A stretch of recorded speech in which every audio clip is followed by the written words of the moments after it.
ჩემო მეგობრებო, აი ეს სააკაშვილის მინისტრი რო იყო თავდაცვის და ჯანდაცვის და რა ვიცი კიდე განათლების შაშკინი მართლა ძირფესვიერ ქართველი როა. ახლა გაკოცებულ ხუჩიას დაუჯდა რა, მაშინ ეთერში თავისი გადაცემა რო აქვს საქართველოს დაბადება. მართლა ამ თითით გაკეთებული და ტრაკიდან დაბადებული ახურის დედა რო ატირე და აი საკმარისი კი არის, უბრალოდ რა შეეხო, იცი? თორე ერთმანეთში ილაპარაკონ კაცო ამ უგვარო და უჯიშო ადამიანებმა რა ჩემი საქმეა. ანუ მოიყვანა ეპიზოდი, რომ თურმე ეს ყოფილა სააკაშვილთან კაბინეტში რომ დაურეკი ამისთვის პატრიარქს. და მოკლედ როგორ იყო? და ალო მიშა იღებს ყურმის და პატრიარქია იქეთ რა ტრუბკასთან. ხო და ის ეუბნება თურმე პატრიარქი რომ მიშაო შენ ხო ძალმაგრად მიყვარხარო და რაღაცაო და შეიწყალეო ცოტნეო გამსახურდიაო ზუსტად გამსახურდიას შვილზეა ლაპარაკი მართლა ჩვენ დროში ალბათ ერთადერთი დისიდენტი ვინც ჭეშმარიტად დისიდენტი იყო და არ შეეგუა არც ერთ რეჟიმს და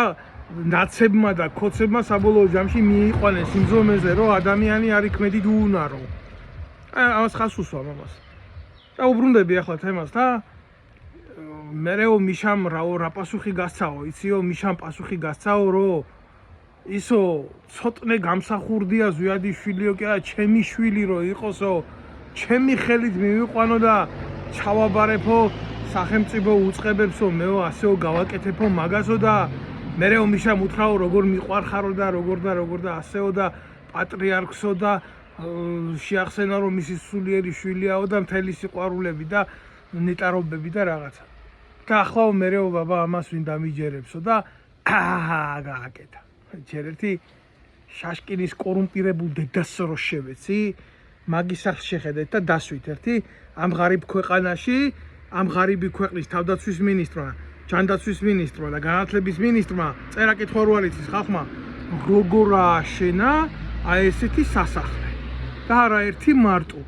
და რაც შეეხება მაგ მუცლით მოყორილ ზღაპარს, რომელსაც ვერც გარდაცვლილი პატრიარქი ვერ დაადასტურებს და ვერც ქმედით უნარო, უпростоრად ყველანაირი უნარი რო წაართვით, გარდა იმისა, რომ ჰაერი ჩადის ფილტვებში და ამოდის, ცოტნე გამსახურდია. და დარჩა აგერ სააკაშვილი და სააკაშვილი თურმე კანონზე მაღლა რო არავის არ აყენებს, ამის დედას რო შევეცი გირგვლიანის მკვლელები. ლამის საუნარო მოუწყო ციხეში. და რა მაგარი ტიპი ყოფილა მიშა და გადაწყვეტილების 80%-ს რო იღებდნენ ეგენი თურმე და მიშა მარტო 20%-ში რო ერეოდა და ილაპარაკა გადაწყვეტილების მიღების პროცესზე და აი ამ მუცლით მეზღაპრეობაზე, აი ესეთი სირობები თუ არ დამთავრდება ქართველებო, აი ესეთ არაქართველ დედამოტყნულებს თუ ეკნება ყოველთვის ჩვენ ერზე, ჩვენ ღირსებაზე, ჩვენ სინდისზე ლაპარაკის და ხმის ამოღების უფლება აუცილებლად დამთავრდება და ჩაგვანაცვლებენ ეს ბოზიშვილები რა. და ახლა რა გამოვიდა სააკაშვილი დარჩა მარტო წმინდა კაცი და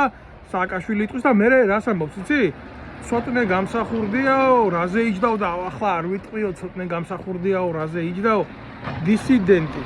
ერთადერთი დისიდენტი, რომელსაც არასდროს უკან არ დაუხევია არაფერზე, საკუთარი ქვეყნის ისტორიის გადასარჩენად. და იყო პირდაპირი ადამიანი, მაგნაირი კაცი საქართველოს უახლოეს ისტორიას არ ყოლია და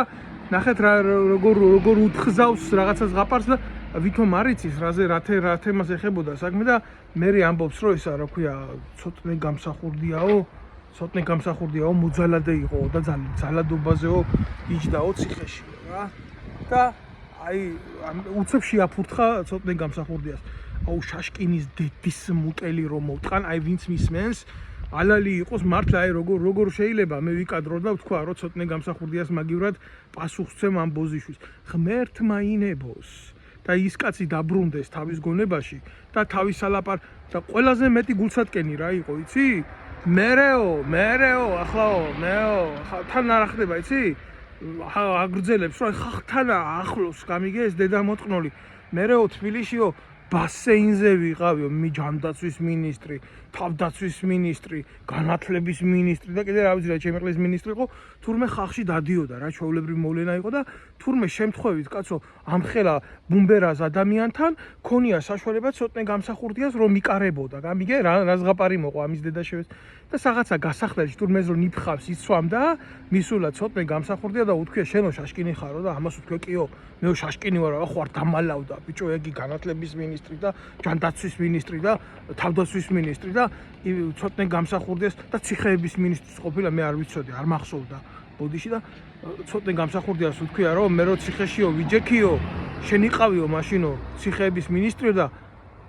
ხა ელოდება ერი რაღაცას ასაუბრა და მადლობა გადამიხადაო და აი მართლა შაშკინო ჯერ შენ დედას შევეცი და მერე შევეცი მიხეილ სააკაშვილს მის პენიტენციალურ სისტემას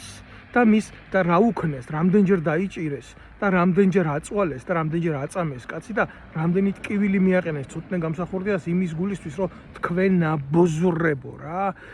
მისი ძმასავით ფეხში რო არ დაგიწვათ და არც ბიძინა ივანიშვილის ლოკი არ გახდა და არც თქვენი ლოკი არ გახდა პოლიციაში რო ყავდათ დასაქმებული ის გიორგი გამსახურდია მეორე ეს არის სიმართლე წარე სიმართლეა რა და თქვენ ღორიშვილებო ღმერთმა ინებოს და დაბრუნდეს ის მის ცნობიერებაში მე რა კი გაგეცემა შენ სათანადო პასუხი თუ ეს გინება რაც აქედან გაგინე ალალი იყოს შენზე პროსტო ამ ხნის მანძილზე რაც საქართველოში ვიყავი შენ ქუჩაში არ გადამაწყდი თუ ყოველთვის ვსვამდი იმ კითხვას რომ აი ეს ქონება სასახლეებად რო გაქვს აშენებული თბილისში პროსტო საიდან შენ პატიოსანო კაცო ბჭყალებში პატიოსანო კაცო საიდან მოახერხე ამდენ შეკითხვას როცემ პასუხს მიხეილ სააკაშვილის ღირსებაზე და სხვის ღირსებაზე შენ ღირსებაზე გაეცი პასუხი ამდენი ქონება საიდან მოათრიე და საიდან დააკოლიკე და მთელმა ქართველმა ერმა შენი უჯილაგო არაქართველ დედას შესცა მანდა მაინც ბოდიშს ვერ მოვიხდი ვისაც უნდა არ მოუსმინოს რა ეს უნდა მეთქვა